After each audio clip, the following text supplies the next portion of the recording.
Bilang oknum, nggak semuanya, banyak yang gue kenal baik, tapi yang ini goblok. Saya kan komentar lah ya tentang penangkapan yang dilakukan oleh pihak kepolisian tersebut yang dilakukannya di jalan raya kan gitu kan. Yang pasti yang kita ketahui sendiri, penangkapan sendiri kan harus ada bukti kuat kepada seseorang tersebut lah ya, melakukan tindak pidana lah ya.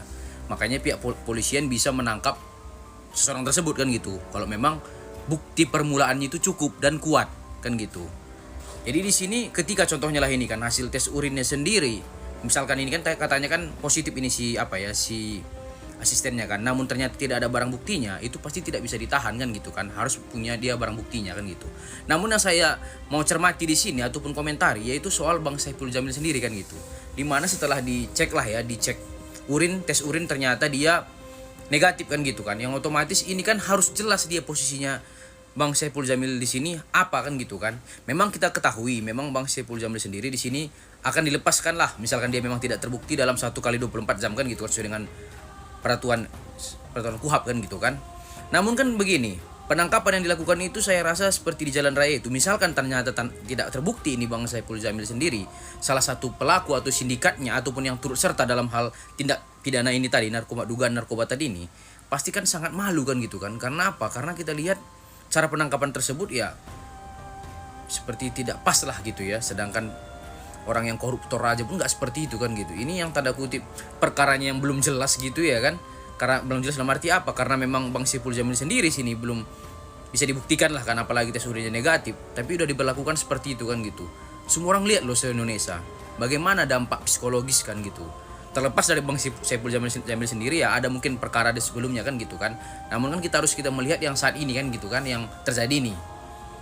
Yang pasti ya kalau bisa ke depannya kan pihak kepolisian juga melakukan. Dewi Persik sebut ogah bantu Saiful Jamil. Jika kedepannya terjerat kasus hukum lagi, dia pernah gua tolong tapi nggak tahu diri. Dewi Persik pun namanya disorot netizen usai Saiful Jamil ditangkap polisi beberapa waktu yang lalu. Disinggung soal bantu Saiful Jamil, Dewi Persik tegaskan ogah tolong sang mantan suami jika kembali terjerat kasus hukum. Dewi Persik mengaku pernah menolong Saiful Jamil dahulu, namun ia merasa sang mantan suami enggak tahu diri. Pertolongan Dewi Persik berikan pada Saiful Jamil justru dibalas dengan menikam, ungkap sang biduan dangdut tersebut.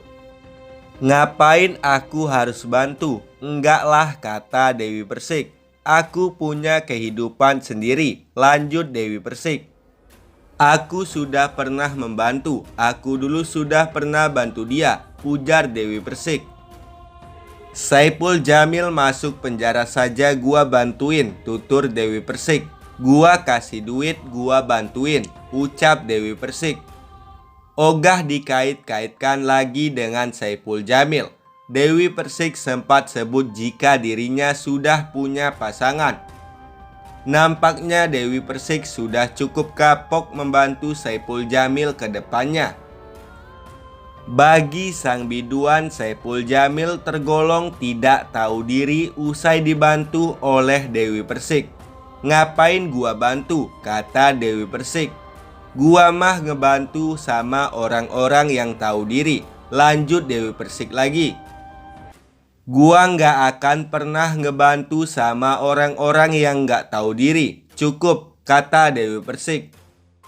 "Gua orangnya trauma, nggak mau gue," tutur Dewi Persik.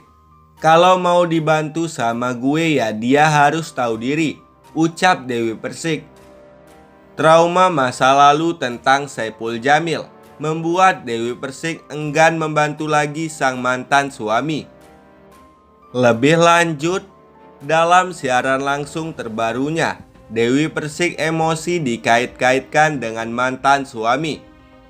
Dewi Persik tampak emosi saat dikaitkan dengan Saiful Jamil oleh netizen waktu siaran langsung.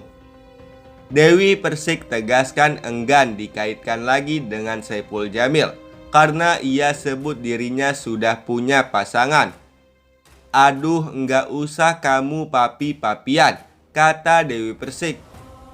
"Itu aduh udah lewat. Enggak ada papi-papian, enggak ada mami-mamian. Lanjut Dewi Persik. "Gue udah punya pasangan," ujar Dewi Persik dengan tegas. "Nggak usah kayak gitu. Nggak ada papi-papian. Nggak ada mantan-mantanan," ucap Dewi Persik lagi. Dewi Persik menyebut tidak akan pernah ada mantan di dalam kehidupannya. Dewi Persik juga menegaskan tidak akan ada lagi memasukkan mantan dalam kehidupannya. Itu terlihat jelas saat netizen memancing Dewi Persik soal Saipul Jamil yang kerap dipanggil sebutan papi oleh Dewi Persik. Diduga Dewi Persik kembali lagi dengan pilot Ruli dan menjalin kasih kembali. Dilansir berbeda, polisi sempat kejar-kejaran sebelum menangkap asisten pedangdut King Saipul Jamil bernama Stephen Arthur Ristiadi, 26 tahun pada Jumat 5 Januari 2024. Kapolres Jakarta Barat Komisaris Besar M. Syayudi mengatakan Saipul juga berada di dalam mobil yang sama dengan Stephen. Polisi sebelumnya memantau Stephen yang membeli sabu dari pengedar narkoba bernama Rifandi di halaman Masjid Al-Ikhlas, Kelurahan Kedaung, Kalingke, Cengkareng, Jakarta Barat. Kemudian dilakukan upaya pengejaran oleh petugas Polsek Tambora, kata Sayudi di kantornya pada Sabtu 6 Januari 2024. Dia menjelaskan, Stephen sempat berpisah dengan Saipul Jamil saat bertransaksi narkoba. Jika Stephen berada di Jakarta Barat, Saipul Jamil sholat Jumat di wilayah Jakarta Timur. Mereka kembali bersama dalam Toyota Rush warna hitam menuju Jakarta Barat. Polisi yang mengejar dengan sepeda motor menghentikan di perumahan Casar Jardin. Petugas, kata Sayudi, memperkenalkan dirinya dengan identitas kepolisian dan meminta agar penumpang turun. Stephen yang mengendarai mobil berupaya melarikan diri. Sempat menabrak dua pengemudi sepeda motor di sekitar TKP. Pertama di Jalan Daan Mogot di depan perumahan Casa Jardin tersebut, tuturnya. Pengejaran berlanjut tapi kali ini diikuti oleh masyarakat sekitar dan pengendara motor yang sempat ditabrak. Saat jalan Tubagus Angke, Stephen membuang sebuah benda. Polisi tetap mengejar meski barang bukti dibuang saat itu. Stephen tidak kunjung menghentikan mobilnya, meski sempat terhenti lagi di jalan buntu sebuah perumahan di lokasi berbeda. Tiba-tiba pelaku memundurkan kendaraannya menabrak petugas yang ada di belakangnya dan juga masyarakat yang kebetulan juga ada di belakangnya, ucap Sayadi. Kucing-kucingan berlanjut terus hingga ke wilayah Kelurahan Jelambar, Kecamatan Grogol, Petamburan. Lalu Stephen memasuki jalur Transjakarta dekat halte Grogol. Tetapi di depan ada bus Transjakarta warna biru yang dihentikan oleh polisi.